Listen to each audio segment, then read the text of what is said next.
Okay, so I've chosen to do the discussion aspect of the example of manding because I don't have somebody that I could do it with. And so I'm going to explain each step of the way on how I would do it, what I would say, what they would say. I even have a scenario of a client that I would use. So my client would be somebody who is younger. It would be a boy. I named him Anthony, and so the goal for him is to mand and ask for a car book. So the sentence that he would be saying is, Anthony wants car book, or I want car book. And so his reinforcer is 10 minutes of playing with cars, as he has an interest of cars. And so I'm not teaching him any words as he knows them. So it's really just to get him to ask for the book. And so what I would do is I would have a couple things on the table sitting next to him and ask him, Anthony, is there something that you want on this table? And so I'm predicting that he would point to the car book. And so the things around him would be generally things that he has no interest, and the one thing that he would have interest in is this car book. And so in that case, I would say, okay, can you ask me for it? And he would then say, book.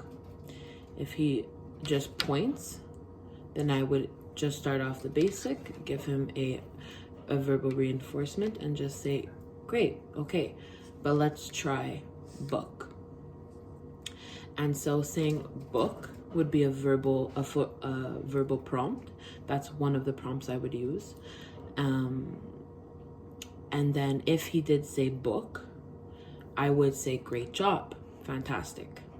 If he did not say book, I would then use a different prompt.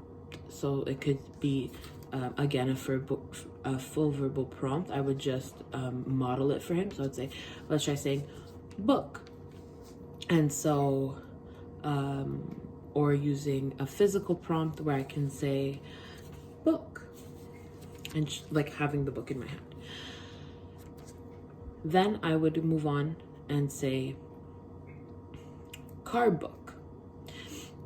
And I would say to him, but what kind of book it is? What kind of book is it? And if he says car book, my answer would be fantastic, that's amazing. If he didn't say car book, I would say, okay, Anthony, that was a super great job, but we're gonna try it again. I'll show you, and then you show me how you can do it.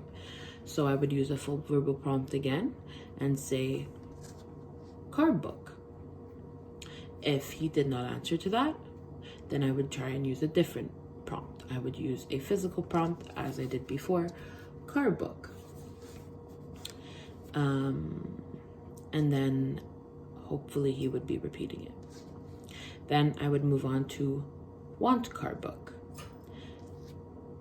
And I would ask him, Anthony, do you want this car book? And if he says yes, then I'd be like, okay, so how do you ask somebody for it?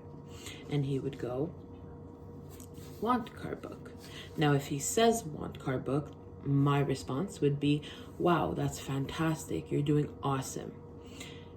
If he doesn't say want car book, then I would say, good effort. We're almost there. You've almost got it. But I'm going to use a gestural prompt this time to maybe push it more, and I'm going to put it more to his side to show him this is what you're asking for. This is the card book, that you want the card book in front of you. If the gestural prompt didn't work, I would even go to a verbal prompt, maybe switch it up. So those are the three I would use. And prompt wise, I would use verbal, gestural, and physical. And some mistakes that could potentially be made along the way is that maybe my prompts may not be strong enough. Sometimes I would use the wrong ones. It could even be that maybe the reinforcers aren't good enough, and it could be the reward, the reinforcer, meaning the 10-minute of car play, or even my answers, they're just not encouraging enough. When I say wow, great, fantastic job, stuff like that, it may not be enough. So that could be a potential mistake. And as something that I would do as an SEC that can cause problems for him to actually get to the manding.